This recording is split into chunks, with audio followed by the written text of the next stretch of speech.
Hello, আসসালামু আলাইকুম দর্শক। আমি হচ্ছি খুশবু আফরিন কিচেন অ্যান্ড ব্লগ চ্যানেলে আপনাদের সবাইকে আবারও ওয়েলকাম জানাচ্ছি।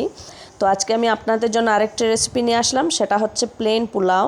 পোলাও বানাতে গেলে অনেক সময় অনেকের বেশি নরম হয়ে যায় বা কারোর বেশি শক্ত হয়ে যায়। আমি আপনাদেরকে যেভাবে বানিয়ে দেখাবো আপনাদের পোলাও একদম ঝরঝরা এবং সুন্দর হবে। তাহলে চলুন আমরা রান্নাটি শুরু করে দেই। আমি চলে আসছি রান্নাটা করতে। আমি গ্যাসে একটা কড়াই বসিয়ে দিয়েছি আর কড়াইটা গরম হয়ে গিয়েছে। আর এখন আমি দিয়ে দেব এখানে তেল আমি হাফ কাপের মতো তেল দিয়ে দিচ্ছি। যখন দেখবেন তেলটা গরম হয়ে গিয়েছে তখনই আমি এইখানে দিয়ে দেব একটা তেজপাতা, তারপরে আমি দিয়ে দিচ্ছি 2 টুকরা দারচিনি, আর দিয়ে দেব আমি এখানে 3টা এলাচ। আর এলাচের মুখটা একটু ফেটে তারপরে অল্প চাইলে ছেঁচেও দিতে পারেন, তাতে খুব সুন্দর একটা গন্ধ ছড়ায়। এখন আমি 3টা এলাচ দিয়ে দিলাম। এখন আমি এগুলাকে একটু সময় ভেজে নেব। যখন দেখবেন এগুলার থেকে সুন্দর একটা গন্ধ ছড়াচ্ছে তখনই আমি এইখানে দিয়ে দেব আমি বড় একটা পেঁয়াজ কুচি করে কেটে নিয়েছিলাম, এই পেঁয়াজটা দিয়ে দিলাম। দিয়ে এখন আমি এই পেঁয়াজটাকে 2 থেকে 3 মিনিটের মতো মিডিয়াম আঁচে ভেজে নেব আমি। যখন দেখবেন পেঁয়াজটা একটু নরম হয়ে গেছে তখনই আমি এখানে দিয়ে দেব চাল। আর আমি এখানে 2 কাপ চাল আগে থেকে ধুয়ে জলটা ঝরিয়ে নিয়েছি। এখন আমি সব চাল দিয়ে দেব। আর পোলাও রান্না করতে চেষ্টা করবেন চালটা আগে থেকে ধুয়ে জলটা ঝরিয়ে নিতে, তখনই পোলাও বানালে পোলাও সুন্দর হয়।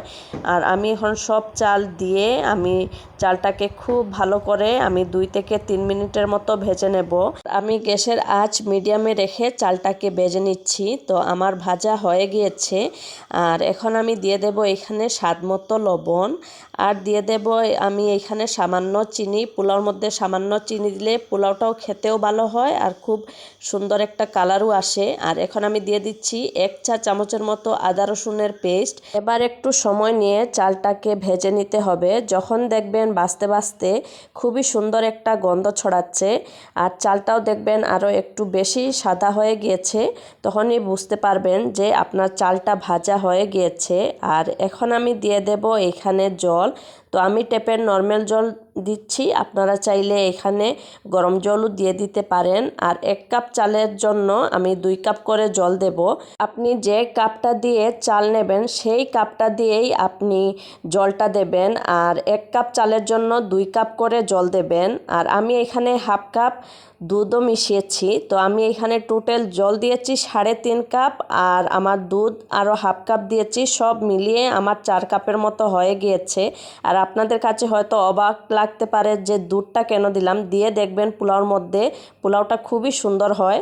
আর এখন আমি ঢাকনা একটা দিয়ে ডেকে রেখে দিচ্ছি। আর ঢাকনার মধ্যে যে একটা ফুটা আছে এই ফুটাটা আমি কাগজ একটা দিয়ে বন্ধ করে দিলাম।